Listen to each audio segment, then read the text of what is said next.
The Picture of Dorian Gray.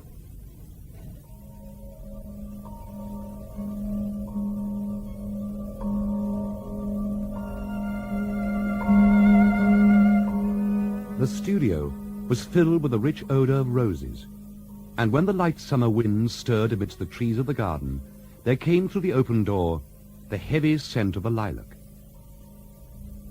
From the corner of the divan of Persian saddlebags on which he was lying, smoking as was his custom innumerable cigarettes, Lord Henry Wotton could just catch the gleam of the honey-sweet and honey-coloured blossoms of a laburnum. The dim roar of London was like the bourdon note of a distant organ.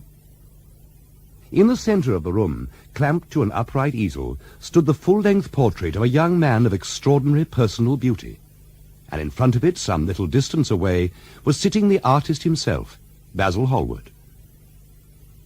As the painter looked at the gracious and comely form he had so skilfully mirrored in his art, a smile of pleasure passed across his face. "It is your best work, Basil, the best thing you have ever done," said Lord Henry languidly. "You must certainly send it next year to the Grosvenor. The Academy is too large and too vulgar. Whenever I have gone there, there have been either so many people that I have been able to see the pictures, which was dreadful, or so many pictures that I have not been able to see the people, which was worse. The Grosvenor is really the only place." "I know you will laugh at me," Hallward replied, "but I really can't exhibit it. I put too much of myself into it." "Too much of yourself in it?" exclaimed Lord Henry. "Upon my word, Basil, I didn't know you were so vain. And I really can't see any resemblance between you, with your rugged, strong face and your coal-black hair, and this young Adonis. You don't understand me, Harry. Of course, I'm not like him. I know that perfectly well. Indeed, I should be sorry to look like him. The ugly and the stupid have the best of it in this world. Your rank and wealth, Harry, my brains, such as they are, my art, Dorian Gray's good looks, we shall all suffer for what the gods have given us. Suffer terribly." "Dorian Gray. Is that his name?" asked Lord Henry, walking across the studio towards Basil Hallward. "Yes, I didn't intend to tell it to you. When I like people immensely, I never tell their names to anyone. It is like surrendering a part of them. I've grown to love secrecy. I suppose you think me awfully foolish about it." "Not at all," answered Lord Henry. "Not at all, my dear Basil. You seem to forget that I am married, and the one charm of marriage is that it makes a life of deception absolutely necessary for both parties." The two young men went out into the garden together and ensconced themselves on a long bamboo seat that stood in the shade of a tall laurel bush. After a while, Lord Henry pulled out his watch. "I'm afraid I must be going, Basil," he murmured. "And before I go, I insist on your answering a question I put to you. I want you to explain to me why you won't exhibit Dorian Gray's picture. I want the real reason. You said it was because there was too much of yourself in it. Now, that is childish." "Harry, every portrait that is painted with feeling is a portrait of the artist, not of the sitter. The reason I will not exhibit this picture is that I'm afraid I've shown in it the secret of my soul." Lord Henry laughed. "And what is that?" he asked. "I will tell you," said Hallward. 2 months ago, I went to a crush at Lady Brandon's. Well, after I'd been in the room about 10 minutes, I suddenly became conscious that someone was looking at me. I turned halfway round and saw Dorian Gray for the first time.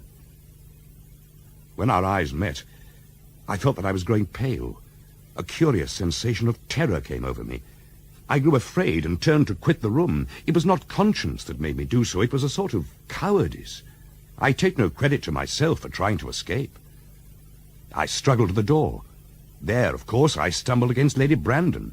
"You are not going to run away so soon, Mr. Hallward," she screamed out. You know her curiously shrill voice. "Yes, she is a peacock in everything but beauty," said Lord Henry. I could not get rid of her. She brought me up to royalties and people with stars and garters and elderly ladies with gigantic tiaras and parrot noses. Suddenly, I found myself face to face with a young man whose personality had so strangely stirred me. And how did Lady Brandon describe this wonderful young man? Oh, something like, charming boy, his poor dear mother and I, absolutely inseparable, quite forget what he does, afraid he doesn't do anything. Neither of us could help laughing. And Dorian and I became friends at once. Laughter is not at all a bad beginning for a friendship, and it is far the best ending for one. But tell me more about Mr. Dorian Gray. How often do you see him? Every day. He's absolutely necessary to me. How extraordinary. I thought you would never care for anything but your art. He is all my art to me now, said the painter gravely. Then why won't you exhibit his portrait? Because, without intending it, I've put into it some expression of all this curious artistic idolatry, of which, of course, I have never cared to speak to him. He knows nothing about it. He shall never know anything about it. But the world might guess it, and I will not bare my soul to their shallow, prying eyes. Poets are not so scrupulous as you are. They know how useful passion is for publication. Nowadays a broken heart will run to many editions. But tell me, is Dorian Gray very fond of you? The painter considered for a few moments. He likes me. Of course I flatter him dreadfully. Now and then, however, he is horribly thoughtless, and seems to take a real delight in giving me pain. Then I feel, Harry, that I've given away my whole soul to someone who treats it as if it were a flower to put in his coat, a bit of decoration to charm his vanity, an ornament for a summer's day. Days in summer, Basil, are apt to linger, murmured Lord Henry. Perhaps you will tire sooner than he will. It is a sad thing to think of, but there is no doubt that genius lasts longer than beauty. Harry, don't talk like that. As long as I live, the personality of Dorian Gray will dominate me. You can't feel what I feel. You change too often. Ah, my dear Basil, that is exactly why I can feel it. Those who are faithful know only the trivial side of love. It is the faithless who know love's tragedies. Then he turned to Hallward and said, My dear fellow, I have just remembered where I heard the name of Dorian Gray. Where was it? Asked Hallward with a slight frown. It was at my aunt's, Lady Agatha's. She told me she had discovered a wonderful young man who was going to help her in the East End, and that his name was Dorian Gray. I wish I'd known it was your friend. I'm very glad you didn't, Harry. I don't want you to meet him. Mr. Dorian Gray is in the studio, sir, said the butler, coming into the garden. You must introduce me now, cried Lord Henry, laughing. The painter turned to his servant. Ask Mr. Gray to wait, Parker. I shall be in a few moments. The man bowed and went up the walk. Hallward looked at Lord Henry. Dorian Gray is my dearest friend, he said. He has a simple and a beautiful nature. Don't spoil him. Don't take away from me the one person who gives to my art whatever charm it possesses. My life as an artist depends on him. Mind, Harry, I trust you. What nonsense you talk, said Lord Henry, smiling, and taking Hallward by the arm, he almost led him into the house. As they entered, they saw Dorian Gray. He was seated at the piano with his back to them, turning over the pages of a volume of Schumann's Forest Scenes. You must lend me these, Basil, he cried. They are perfectly charming. That entirely depends on how you sit today, Dorian. Oh, I am tired of sitting, and I don't want a life-size portrait of myself, answered the lad, swinging round on the music stool. When he caught sight of Lord Henry, a faint blush coloured his cheeks for a moment, and he started up. I beg your pardon, Basil, but I didn't know you had anyone with you. This is Lord Henry Wotton, Dorian. I've just been telling him what a capital sitter you were. Now you've spoiled everything. You have not spoiled my pleasure in meeting you, Mr. Gray, said Lord Henry. My aunt has often spoken to me about you. You are one of her favourites, and I'm afraid one of her victims also. I'm in Lady Agatha's black books at present, answered Dorian. I promised to go to a club in Whitechapel with her last Tuesday. We were to have played a duet together. Oh, I will make your peace with my aunt. She is quite devoted to you. And I don't think it really matters about your not being there. The audience probably thought it was a duet. When Aunt Agatha sits down to the piano, she makes quite enough noise for two people. "That is very horrid to her, and not very nice to me," answered Dorian, laughing. "You are too charming to go in for philanthropy, Mr. Gray. Far too charming." When Hallward heard Lord Henry's last remark, he glanced at him, hesitated for a moment, and then said, "Harry, I want to finish this picture today. Would you think it awfully rude of me if I asked you to go away?" Lord Henry smiled and looked at Dorian Gray. "Am I to go, Mr. Gray?" he asked. "Oh, please don't, Lord Henry." "Basil, if Lord Henry Wotton goes, I shall go too. Ask him to stay. I insist upon it." "Stay, Harry, to oblige Dorian and to oblige me," said Hallward, gazing intently at his picture. "Sit down again, Harry. And now, Dorian, get up on the platform and don't move about too much or pay any attention to what Lord Henry says. He has a very bad influence over all his friends, with the single exception of myself." Dorian Gray stepped up on the dais. After a few moments he said, "Have you really a very bad influence, Lord Henry? As bad as Basil says?" "There is no such thing as a good influence, Mr. Gray. All influence is immoral. Immoral from the scientific point of view." "Why?" "Because to influence a person is to give him one's own soul. He does not think his natural thoughts or burn with his natural passions. His virtues are not real to him. His sins, if there are such things as sins, are borrowed.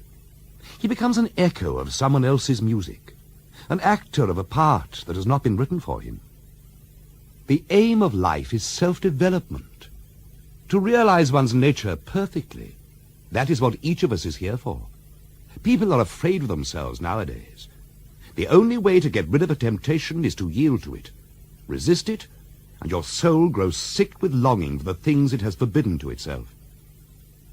You, Mr. Gray, you have had passions that have made you afraid, thoughts that have filled you with terror, daydreams and sleeping dreams." "Stop," faltered Dorian. "Stop, you bewilder me. I don't know what to say. Don't speak.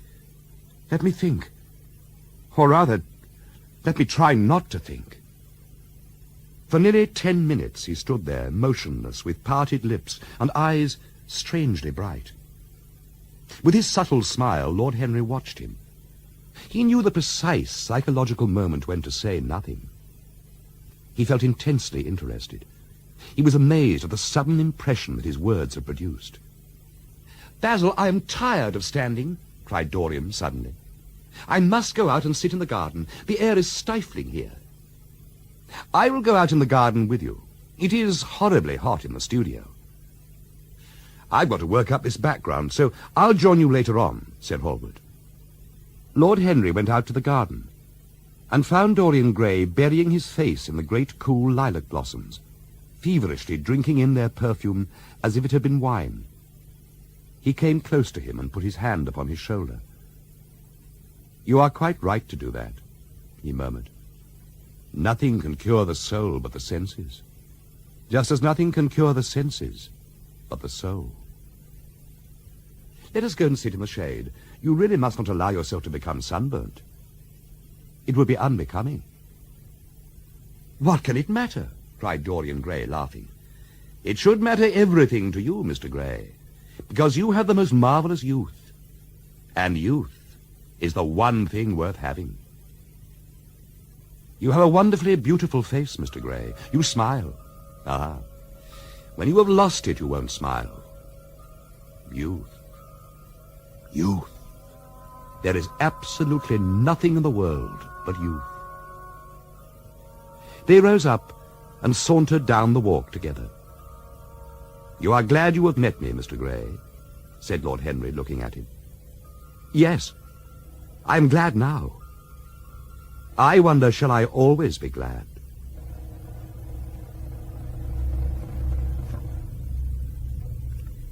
That was the first episode of The Picture of Dorian Gray by Oscar Wilde, abridged by...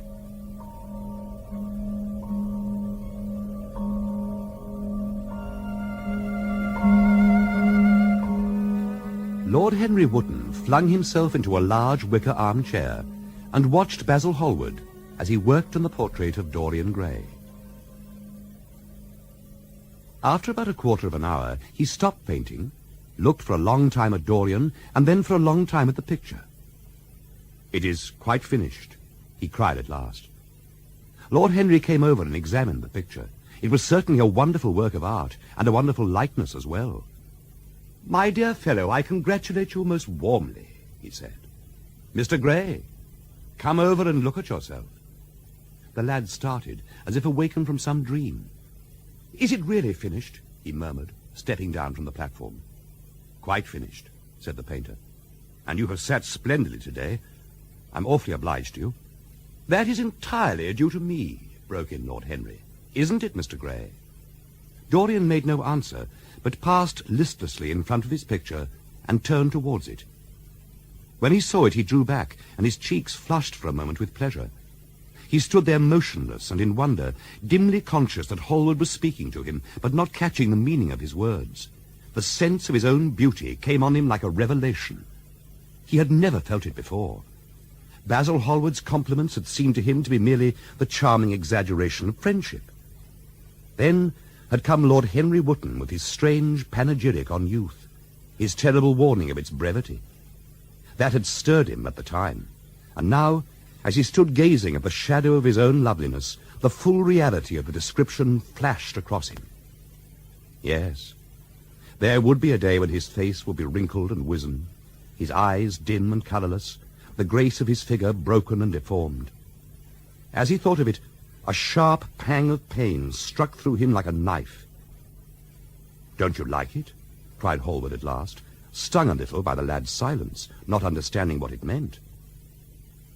"How sad it is," murmured Dorian Gray, with his eyes still fixed upon his own portrait. "How sad it is. I shall grow old, and horrible and dreadful. But this picture will remain always young. It will never be older than this particular day of June. If only it were the other way. If it were I who was to be always young, and the picture that was to grow old, for that I would give everything. Yes, there is nothing in the whole world I would not give. I would give my soul for that." "You would hardly care for such an arrangement, Basil," cried Lord Henry, laughing. "It would be rather hard lines on your work." "I shall object very strongly, Harry," said Hallward. Dorian Gray turned and looked at him. "I believe you would, Basil. You like your art better than your friends. I am less than a green bronze figure to you, less than your ivory Hermes or your silver faun. You will like them always. How long will you like me? Till I have my first wrinkle, I suppose. I now know that when one loses one's good looks, whatever they may be, one loses everything. Your picture has taught me that. Lord Henry Wotton is perfectly right. Youth is the only thing worth having. When I find that I'm growing old, I shall kill myself." Hallward turned pale and caught his hand. "Dorian," he cried, "don't talk like that. I have never had such a friend as you, and I shall never have such another. You are not jealous of material things, are you? You, who are finer than any of them? I am jealous of everything whose beauty does not die.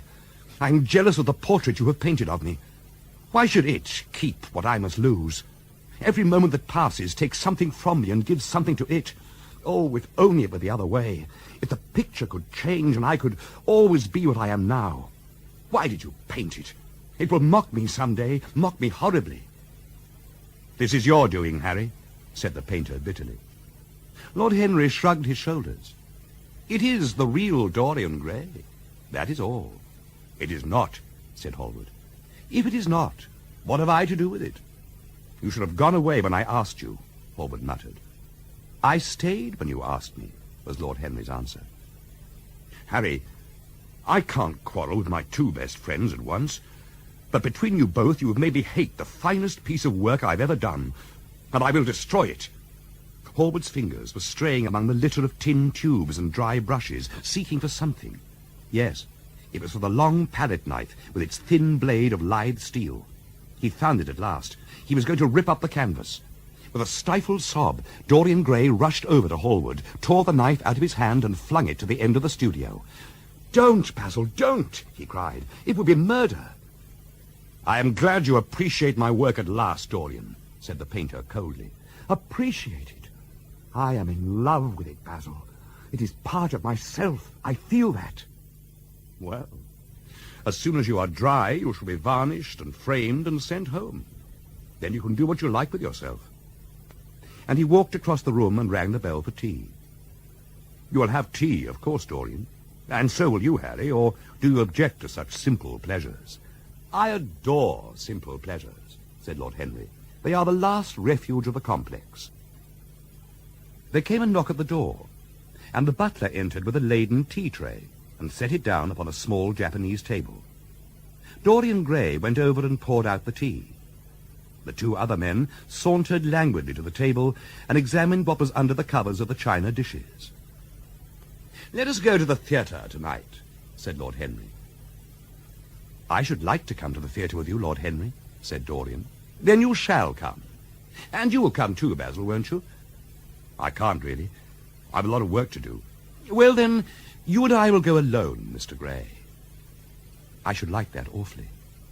The painter bit his lip and walked over, cup in hand, to the picture. "I shall stay with the real Dorian," he said sadly. "Don't go to the theatre tonight, Dorian. Stop and dine with me." "I can't, Basil." "Why?" "Because I've promised Lord Henry Wotton to go with him." "I beg you not to go."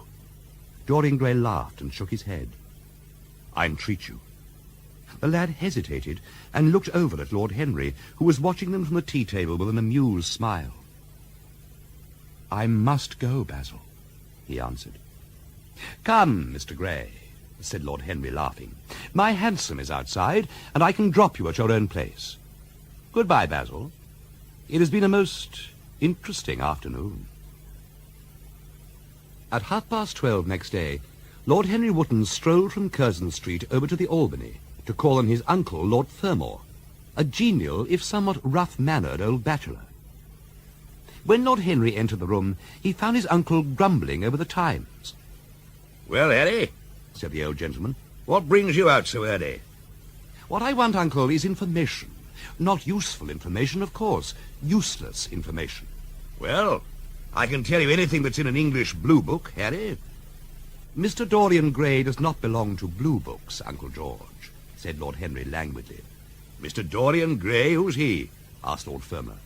"That is what I've come to learn, Uncle George. Or rather, I know who he is. He's the last Lord Kelso's grandson. His mother was a Devereux, Lady Margaret Devereux." "Kelso's grandson?" echoed the old gentleman. "Kelso's grandson? Huh, of course. Knew his mother intimately. She was an extraordinarily beautiful girl, Margaret Devereux. Made all the men frantic by running away with a penniless young fellow. A mere nobody, sir. A subaltern in a foot regiment or something of that kind. Poor chap was killed in a duel at Spa a few months after the marriage. What on earth induced her to behave as she did, I never could understand. She could have married anybody she chose. And by the way, Harry, talking about silly marriages, what's this humbug your father tells me about Dartmoor wanting to marry an American? Ain't English girls good enough for him?" "Who are her people?" grumbled the old gentleman. "Has she got any? They're pork-packers, I suppose." "I hope so, Uncle George, for Dartmoor's sake. I am told that pork-packing is the most lucrative profession in America, after politics. Goodbye, Uncle George. I shall be late for lunch if I stop any longer." "Where are you lunching, Harry?" "At Aunt Agatha's. I've asked myself and Mr. Gray. He is her latest protégé." "Late as usual, Harry," cried his aunt, shaking her head at him as he entered the dining-room. Dorian bowed to him shyly from the end of the table, a flush of pleasure stealing into his cheek. Opposite was the Duchess of Harley, a lady of admirable good nature and good temper. Next to her sat on her right Sir Thomas Burden, a radical member of Parliament.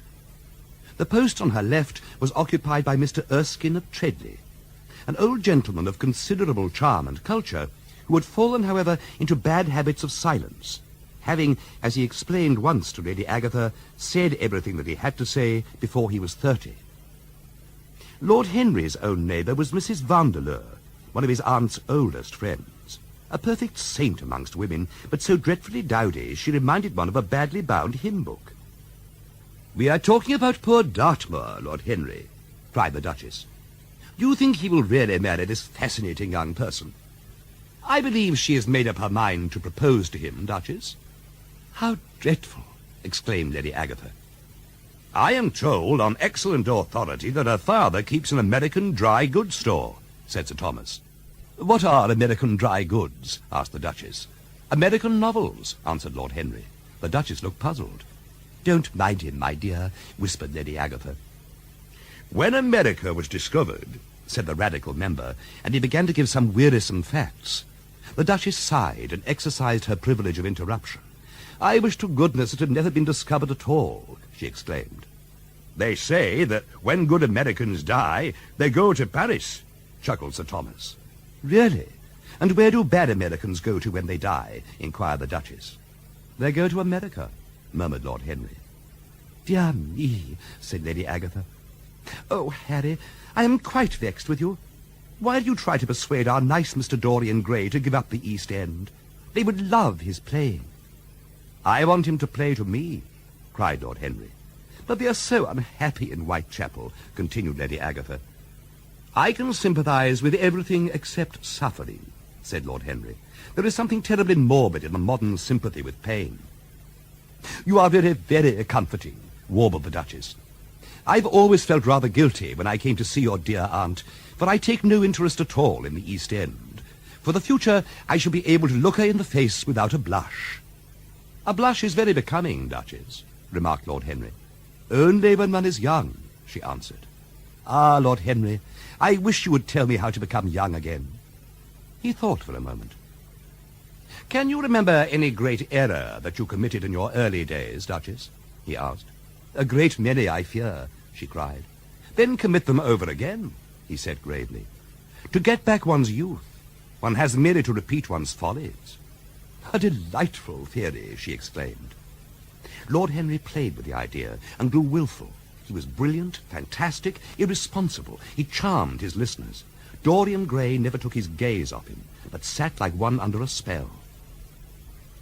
At last, a servant entered the room to tell the Duchess that her carriage was waiting. How annoying, she cried. I must go.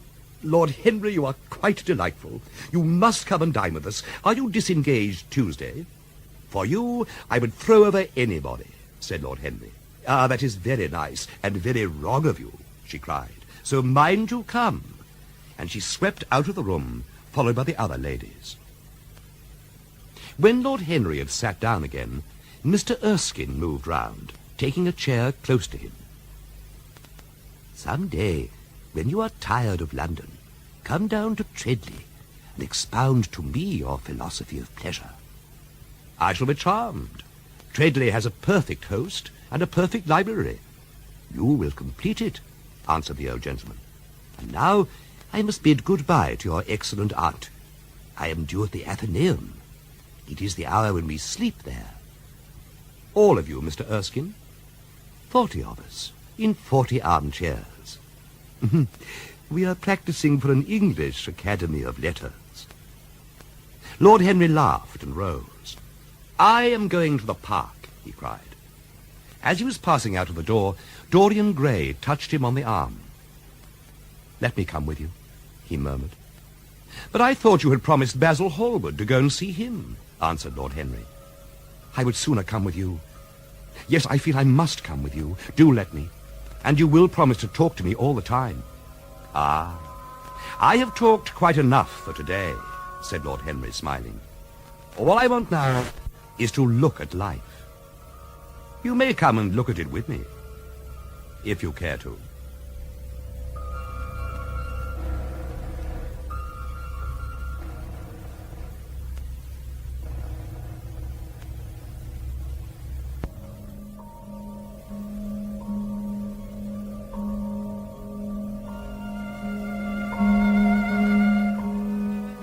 One afternoon, a month after their first meeting, Dorian Gray was reclining in a luxurious armchair in the little library of Lord Henry Wotton's house in Mayfair.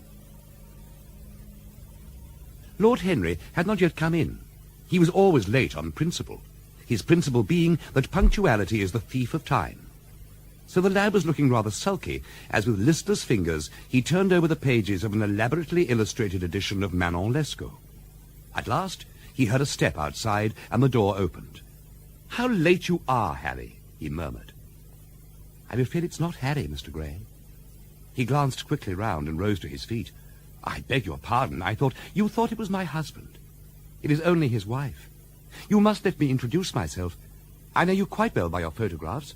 I think my husband has got 17 of them, and I saw you with him the other night at the opera."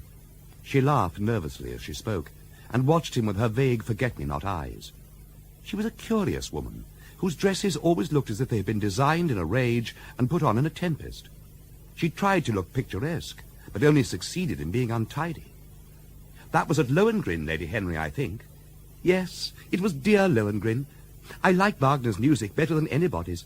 It is so loud that one can talk the whole time without other people hearing what one says. That is a great advantage. Don't you think so, Mr. Gray?"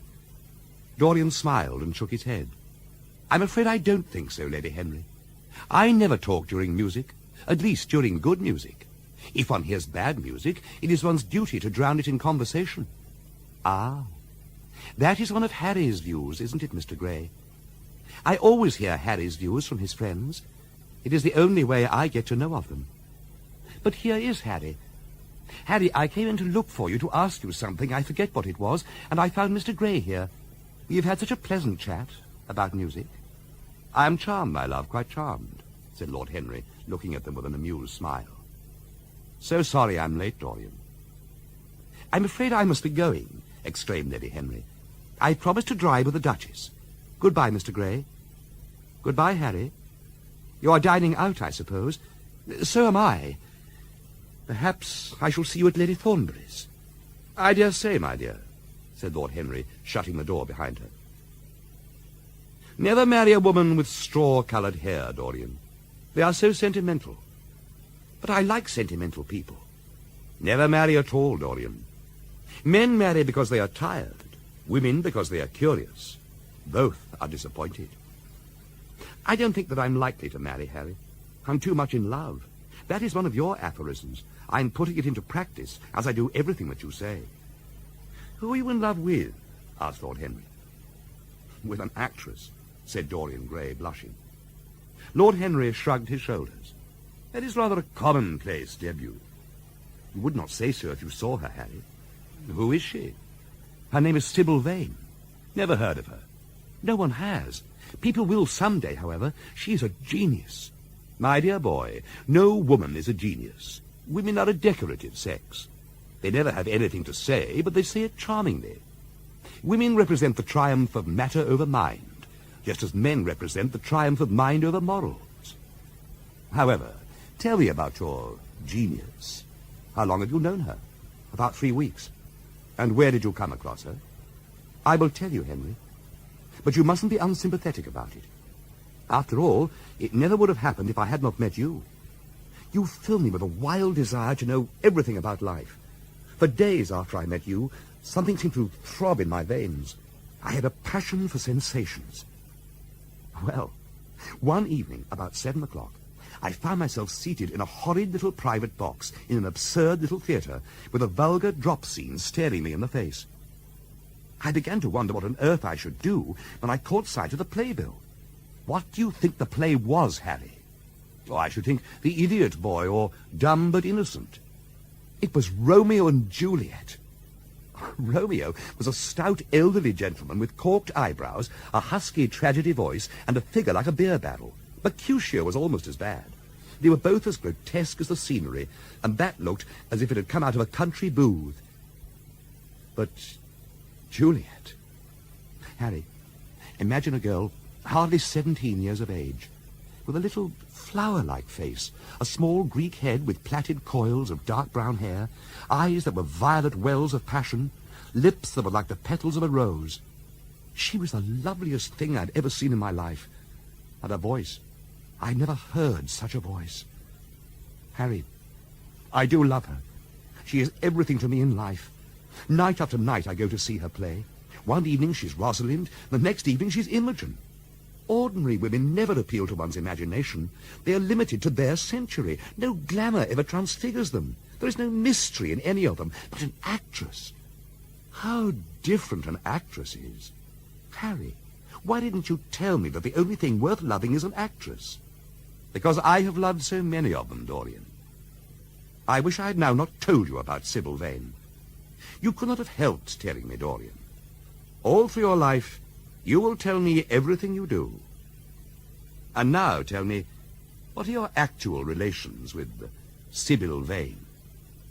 Dorian Gray leapt to his feet with flushed cheeks and burning eyes. Harry, Sybil Vane is sacred. It is only the sacred things that are worth touching, Dorian, said Lord Henry, with a strange touch of pathos in his voice. But why should you be annoyed? I suppose she will belong to you some day. When one is in love, one always begins by deceiving oneself, and one always ends by deceiving others. That is what the world calls a romance. You know her, at any rate, I suppose. Of course I know her. And when did you first speak to Miss Sybil Vane? The third night. She'd been playing Rosalind. I could not help going round. Oh, she was so shy and so gentle. There is something of a child about her. Her eyes opened wide in exquisite wonder when I told her what I thought of her performance. And she seemed quite unconscious of her power. I think we were both rather nervous. She said quite simply to me, "You look like a prince. I must call you Prince Charming." Lord Henry smiled. Upon my word, Dorian, Miss Sybil knows how to pay compliments. You don't understand her, Harry. She regarded me merely as a person in a play. She knows nothing of life. She lives with her mother, a faded, tired woman who played Lady Capulet on the first night and looks as if she had seen better days. Oh, I know that look. It depresses me, murmured Lord Henry. Sybil is the only thing I care about. What is it to me where she came from? From her little head to her little feet, she's absolutely and entirely divine. Every night of my life I go to see her act, and every night she is more marvelous. That is the reason, I suppose, that you never dine with me now. I thought you must have some curious romance on hand. Can you dine with me tonight, Dorian? He shook his head. Tonight she is Imogen, he answered, and tomorrow night she will be Juliet. When is she Sybil Vane? Never. She is all the great heroines of the world in one. My God, Harry, how I worship her. Lord Henry watched him with a subtle sense of pleasure. How different he was now from the shy, frightened boy he had met in Basil Hallward's studio. "And what do you propose to do?" said Lord Henry at last. "I want you and Basil to come with me some night and see her act." "Well, what night shall we go?" "Let me see. Today is Tuesday. Let us fix tomorrow. She plays Juliet tomorrow." "All right. At 8 o'clock. And I will get Basil." "Oh, not 8, Harry, please. 6:30. You must see her in the first act when she meets Romeo." 6:30? What an hour! It will be like having a meat tea or reading an English novel. Oh, it must be 7. No gentleman dines before 7. Shall you see Basil between this and then, or shall I write to him? Dear Basil, I have not laid eyes on him for a week. It is rather horrid of me, as he has sent me my portrait in the most wonderful frame. Perhaps you had better write to him. I don't want to see him alone. He says things that annoy me. He gives me good advice. Lord Henry smiled. People are very fond of giving away what they need most themselves. It is what I call the depth of generosity. Oh, Basil is the best of fellows, but he seems to me to be just a bit of a Philistine. Since I've known you, Harry, I've discovered that. But now I'm off. Imogen is waiting for me. Don't forget about tomorrow. Goodbye. As he left the room, Lord Henry's heavy eyelids drooped, and he began to think. Certainly few people had ever interested him so much as Dorian Gray. He thought of his friend's young life, and wondered how it was all going to end. When he arrived home, about 12:30 o'clock, he saw a telegram lying on the hall table. He opened it, and found it was from Dorian Gray. It was to tell him that he was engaged to be married to Sybil Vane. "Mother, I'm so happy," whispered the girl, burying her face in the lap of a faded, tired-looking woman. "I'm happy," she repeated, "and you must be happy too."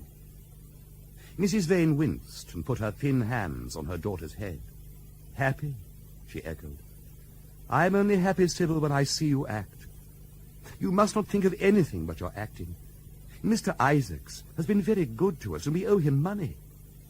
The girl looked up and pouted. "Money? What does money matter? Love is more than money." Mr. Isaacs has advanced us £50 to pay off our debts and to get a proper outfit for James. You must not forget that, Sybil." Sybil Vane tossed her head and laughed. "We don't want him any more, Mother. Prince Charming rules life for us now. Oh, how I love him.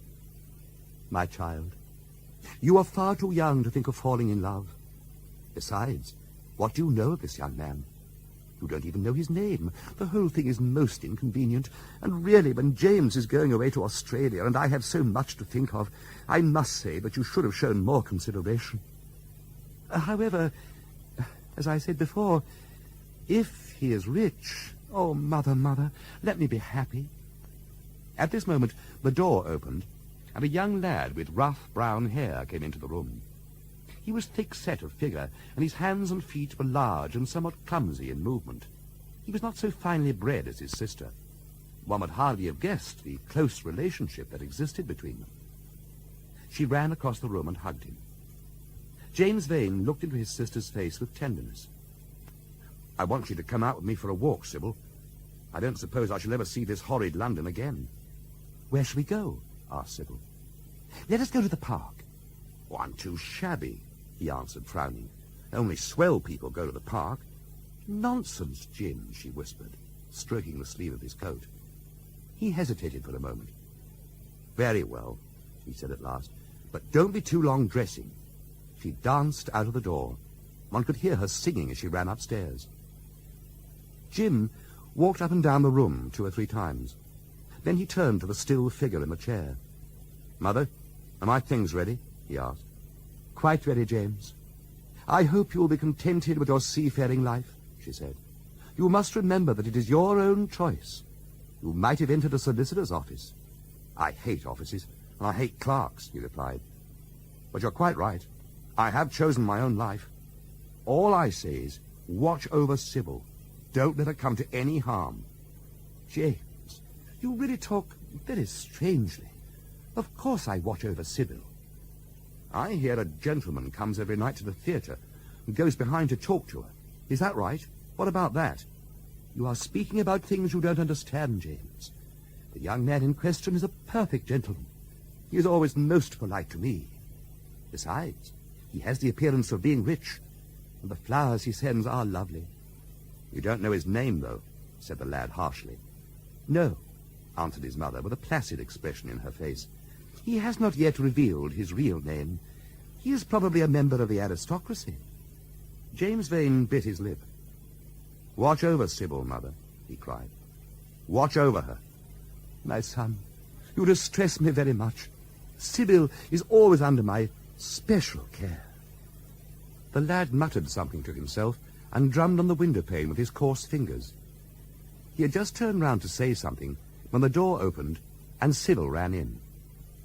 "How serious you both are," she cried. "What's the matter?" "Nothing," he answered. "I suppose one must be serious sometimes.